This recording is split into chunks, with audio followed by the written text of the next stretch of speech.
Good morning, everybody. My name is Elissa Prichep. I'm very happy to be here with Chris Moose and Mark Treshock to talk about shaping the trajectory of blockchain in healthcare. What we want to do with the panel is not focus so much on the technology, but more on the impact to the patient and their experiences. And I guess with that, we've already heard this morning that blockchain is a tool for enabling trust. And we know trust is critical in delivering quality healthcare and really having a good experience in the healthcare system. So with that, it sounds like the solution to everything. But when I hear technology is the solution to everything, I immediately think, no, it's overhyped. So I'm hoping we could start off there with some clarity from each of you. Is blockchain overhyped, or is it the new kind of solution to all of our healthcare problems?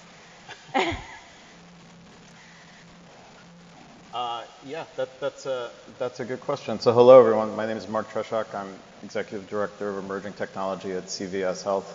Before joining CVS, which was just maybe 5 months ago, I worked at IBM, where I was the global solution leader for blockchain in healthcare and life sciences. And I'll talk about an example, a very meaningful example from my time at IBM. Right, just to clarify that. So is blockchain overhyped? Is it all just BS?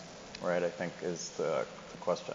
And there certainly is a lot of hype around it. But I could give you an example, something I had the privilege of working on in IBM. You know, we helped New York design the Excelsior Pass, which for those of you who don't know is a digitally cryptographically verifiable proof of vaccination, AKA a vaccine passport, which I know is heresy to say here in Texas, so I have to be careful, that New York used to help reopen its economy. And when I left IBM in April, over 10 million Excelsior passes had been downloaded in a state that has 19 million people, right? So blockchain's role in that was very small, it was very specific. Certainly much more went into that than just blockchain. But that's a very real example of how the technology was used to, to impact people's lives, right? As states struggle to come out of the pandemic. So I would say no, that there are some good examples. Chris? No, I'd echo that. And for a quick introduction, Chris Moose with IBM on the Linux Foundation for Public Health, the board of that, and also the Boston Healthcare Council, in addition to being with IBM. And I want to kind of echo what Mark was making, the point there. It's not about blockchain. It's how do you use it to get something else. In the case of the Excelsior Pass in New York, how do you establish trust? Trust of a fact when it doesn't come directly from a medical provider, but you have someone that's self-custodying a fact about their health information. And through blockchain, Mark and the team were able to create these proofs and these signed documents that people could then trust. And so blockchain wasn't the point. The point was that you took trust and you maintained it even though you were taking a fact out of the healthcare system and giving it to someone and allowing them to print it out, hold it on a piece of paper, or have it on their phone. And when you start thinking about, well, what else could I do with this kind of technology? How could I take trust of a fact and use it elsewhere in the healthcare system? I think that's where it gets really interesting. It's less about blockchain, more about how do you enable care. So why aren't we seeing blockchain behind more of our experiences in healthcare, and what can we do to change that? Yeah, that's a good question too, and I think there's a couple reasons for this. One, it's because blockchain, when used properly, blockchain is boring, right? It's an infrastructure technology. In the case of Excelsior Pass and some of the stuff we're doing at CVS, again, it's a critical component, but it's an infrastructure technology. So it honestly needs to go from the spotlight to the back room. I think that's one reason. The second is that a lot of projects, a lot of people focus on this from the technology angle only, right? We're technologists, we're geeks, we love this. We envision these tech utopias where everything is decentralized and records are everywhere and whatnot. But the thing to keep in mind, and to echo off something that the previous speaker said, blockchain is a team sport, but it's also a social network. And by that I mean so much goes into these projects, successful projects, has nothing to do with technology. To talk about New York Excelsior Pass for a minute again. So in addition to actually creating the cryptographically verifiable proof of vaccine, there was a whole experience for New Yorkers, a constituent experience. How did they get the Excelsior Pass? What is it? How did they use it? Oh, and in New York, so that was a web portal. In New York, it was in 12 languages, right? So now you have this multilingual web portal. You also have on the other side an equivalent set of activity around explaining to merchants what they do with it. How does a business accept this? Why would they accept it? How do they accept this? And then, oh, you have a legislative angle, because the thesis with Excelsior Pass was if a business accepted the Excelsior Pass, then their liability, was waived, right? So New York took the responsibility of saying if you accept this pass, then you have no liability if that person walks into your business and has COVID and infects people. So that took a whole legislative process, right? So it's working with the Chamber of Commerce. It was, actually legislative actions that took place. So, to sum this up, I think this is one of the reasons. It's that we view these too much from a tech lens, and we need to view it from this 360-degree lens, right? These projects. That blockchain is the thing that gets us to a thing, right? But there's so much more that has to go into it for these to drive adoption. Chris? I'll build on Mark's comments. I mean, I think there's historical precedent for the journey that we're on right now. And if we look at the evolution of technology, start with Web 1, and then you look at Web 2, and now Web 3, each of them kind of had this moment where they were overly, hyped, and then they crashed. And let's just focus about Web 2 for a second. A lot of us probably remember back in the 2000s, and people were investing in the internet. Okay, well, yeah, but what? Why? What does that mean? If someone were to come back and say, well, I'm going to invest on how you do commerce over the internet. Okay, well, I can get my head around that, and I can see how you can make money on doing that. And we're kind of in that same spot right now with blockchain and Web 3 in general. People are like, I'm going to go invest in a Web 3 company, or I'm going to invest in blockchain. Okay, no, let's talk about, are you going to use it to do commerce differently? Are you going to disintermediate and lower fees for consumers? When you start talking about it in that, and you have a real return that you can drive, then you've got something that's got some legitimacy. But until we get past, I'm going to go invest in blockchain, it's just a meaningless statement. Yeah, so to dig into that a bit more, can each of you talk or maybe give a use case of something that is happening right now that is using blockchain to improve the patient experience? Yeah, I could give two. One, just to build on Excelsior Pass for a moment. So Excelsior Pass focused on immunization records, right? Simultaneously going on across the country is cryptographically verifiable driver's licenses, MDLs, mobile driver's licenses. Soon, you can imagine, it's a forward-looking statement, but soon you can imagine these things coming together, right? So one of the criticisms of Excelsior Pass was that it was a proof of immunization, it wasn't a proof of ID. So I could show you an Excelsior Pass, you could verify it cryptographically, but I could have shown you Chris's. And you would have to confirm that, it's Mark's Excelsior Pass that you're looking at and not Chris's. So you can imagine these two cryptographically verifiable things coming together to have a digitally verifiable ID, and hanging off of that ID are these various other attestations that you sort of shuffle through dynamically based on what you want to do. So I could have then used that to show an Excelsior Pass, or I could do that to show a fishing license, completely different. In both cases, right, the person who's doing the verifying can not only prove the attestation, but they could prove that I'm the one holding it, right? And I think that's an exciting convergence that's coming together in the next few years.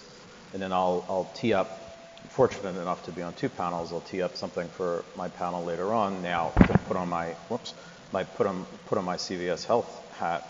We're working on an application that does real-time adjudication. So you go into a doctor's office, this is a very limited setting, go into a doctor's office, in our case a Minute Clinic, you check out. If you have Aetna insurance, again, part of the CVS company, we're able to tell you then and there how much you owe, right? Not an estimate of it, but how much you owe, right? Your final patient responsibility. And, you know, again, these small but significant infrastructure improvements that improve patient care, improve the patient experience, improve the operational metrics of the business.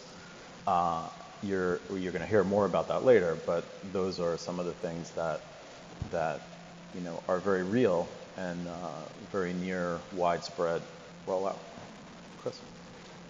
Well, I think those are great examples, and I think it kind of begs the question too of, is society ready for this? And one of the things that Mark and I looked at a few times when he was still with IBM is just generationally, how do these technology shifts start to stack up against where the population is? And we had a meeting with a state. It was interesting because the question they posed to us is, well, what should we be doing with blockchain type technology, with cryptography? Should we be taking payments and all this other kind of stuff? And you kind of look at it and you're like, wow, you know, geez, it seems fairly forward thinking, and is society really ready for this? But then I'm going to go back to Web 1, Web 2, Web 3. When you start to look at the experiences that people have grown up with and the younger shifts, there's people today that really only grew up in a Web 2 world with social media, where they were sharing information, where they were talking on patients like me about symptoms that they had. For them to share this kind of information doesn't seem that unusual. So it's a very minor leap for them to go to some of the things that Mark is talking about and using cryptography and identity and all these Web 3 concepts that I'm not calling anyone in this room old, but I think some of us are much older. For us, it's a bigger shift because we grew up in a pre-internet world. And so when you kind of look at the experience that all of us have had that got us to sitting here in the Austin Public Library today, it's a bigger shift. But for a lot of people, a lot of 20-year-olds, a lot of even under 30-year-olds, this is only one crank of the wheel. And they believe this is entirely logical and they're ready to go embrace all of this.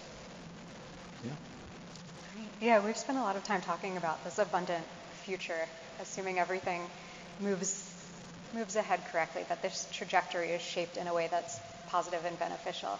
And I wanted to kind of have each of you project out 10 years, 25 years. If everything goes well, what can we expect when we're patients interacting with experiences that are driven by blockchain? What does that future maybe look like? If everything goes well, yeah. To build on that theme with another example from New York, nothing to do with blockchain, but New York this year did a pilot around elder care, right? So elder care, where they put in the homes of this pilot group who are elderly robots. This is companion robots. They were not caregivers. They were really like affection givers. So they kind of took the place of pets in an emotional way, right? And we see this as an interesting and early example, right, of how to solve some of the challenges that we're going to see in society as our population ages, as different demographic trends take hold. Then simultaneously, in another part of the world, you saw a robot dog walking around with a loudspeaker on it, telling people to stay inside, right, due to COVID. You saw robots giving nasal swabs tests to people, right, for COVID. So two very different visions of the future, what it could hold, what technology could bring. But I think it's important to focus, while I certainly don't want to downplay the draconian implications of this. I think it's important to focus on the future of abundance, right? And really say to ourselves, what could this give us if we have the courage to let it, right? And it would be, a world where healthcare is more transparent, right? A world where you could leave a doctor's office or a hospital and know how much you owe, right? That's something that merchants could do for 2,000 years. You leave the shop, you know how much you owe them. Why can't we do it in healthcare, right? And blockchain, again, could play a very specific role in this, right? It's not the entire answer, it's a tiny part of the answer, but it's a critical part of the answer given what it can provide, right? Trust and transparency and immutability, all of the things that we know and we like to talk about. So that's where I think we're going. Well, I think if everything plays out well, I think we'll create a new fabric upon which we can do things. And so that's a very consultancy thing. What does that mean? Today, we do so much just specific use case, and I'll talk about perhaps second supply chain. So we're creating solutions to solve, to better manage the opioid crisis, and new clearinghouses are being created. And then you've got DSCSA and pharmaceutical supply chain traceability, which is living independent of opioid conversations. And then you've got all payer claims databases that states are standing up to understand what's going on. And you could just go down a list and rattle off a million different data initiatives that are basically the same thing in their own proprietary way of looking at them. And what I think could be really powerful is through blockchain, through the incentives that you can start to create at a micro level, can we start thinking about data differently? And instead of having use cases and databases that just perpetually expand out, could we have a new way of exchanging and trusting data and looking at the healthcare system? And if you do that, then what could you do next? How much cost could you take out? Could you avoid the next opioid crisis, which is going to be amphetamines? There's any number of things that you can start to do differently when you don't approach healthcare as a use case and a data to serve a use case, but instead as a data fabric that you can then answer questions on top of. And what do you think? I was going to say, it sounds like, correct me if I'm wrong, some of what you're advocating for is, as we're in the earlier stages of applying this technology, all of us in the room, all of us watching online, should be investing more time in kind of ideating what some of the ideal future use cases are, and then backcasting to figure out how do we get there. We have the opportunity now to make some of the right choices. And I'd love to dive into that a little bit more and hear your thoughts on how would you advise us to kind of navigate the process to get to this better future? Some of what I think you talked about or alluded to was also bringing the right people together. Often this is in a camp of more technology experienced people. Are there legislators that need to come in, marketers that need to come in? And users that need to come in. So maybe dive in a bit to navigating to this ideal future. Do you want to take that one first? Yeah, so I'll maybe pick up on two things and then let you run with it. I mean, something that when I talk with blockchain and Web3 companies, one of the things I talk to them about is what are you doing on the legislative front? And if they kind of look at you and they don't have any point of view, then I don't take them very seriously. Because if you're not starting to talk policy, if you're not part of a trade association or something like that, trying to shape how this can fit into society, then you're just a technologist kind of off spinning their own yarn. So there's a huge policy angle that's got to be playing out. And then the other thing that you were alluding to, it's going to take a new way of thinking about how we come together. And I'm stealing one of Mark's analogies, so this is the danger, you let me go first. We're kind of in the Prodigy in America Online moment in time right now before the internet came along, and everyone's creating their own proprietary things, and everyone's got this vision about how they're going to become billionaires and get their third comma and all this other kind of stuff, right? And that's interesting, but we need to move past that. And what's really going to be powerful is when someone comes along and says, we're going to build the internet and you all can go try and create Prodigy in America Online and whatever other little proprietary things, and we're going to crush you. I don't know if it's going to be in 6 months or 6 years, but over time, a new fabric and connectivity layer upon which you go build enterprises needs to come to fruition. And I think that's going to be the big unlock of what we need to get to really start turning this.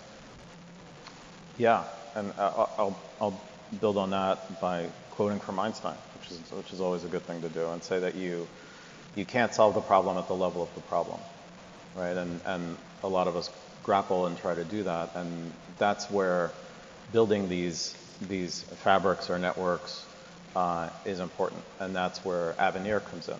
You'll hear about that later. It's a project that's been going on for some time, but they are effectively the Internet of Health, the Internet of Healthcare. So it's a platform on top of which these other innovative apps can be created or developed, and CVS is a partner in this as well as other big companies. But so it's important to have a path to scalability that doesn't involve like, we'll build it and then sign up every provider in the country, right? Like that's not a scalable path. But then it's also important to consider the economics. It's one thing to say we're going to disrupt, we're going to disintermediate all these people and disrupt this, but that inevitably means that some of the parties today win and some of the parties today lose, right? And the ones that stand to lose fight back, perhaps not surprisingly. So it's how can we transition the economics from where we are now to where we could be in the future, so that it doesn't involve immediately disintermediating or decimating these companies right in the middle. It's almost the web. We need to go to Web 2.5 before we go to Web 3. We need to go to tokenomics 2.5 before we go to whatever is next. So spend some time thinking about that, thinking about that, who loses, who wins, and can you shift the benefit, right, at all to incentivize parties to join who may not obviously want to. It's a fantastic call to action, I think, to end the panel on. And thank you both. Excellent. Thank you. Yeah. Thank you.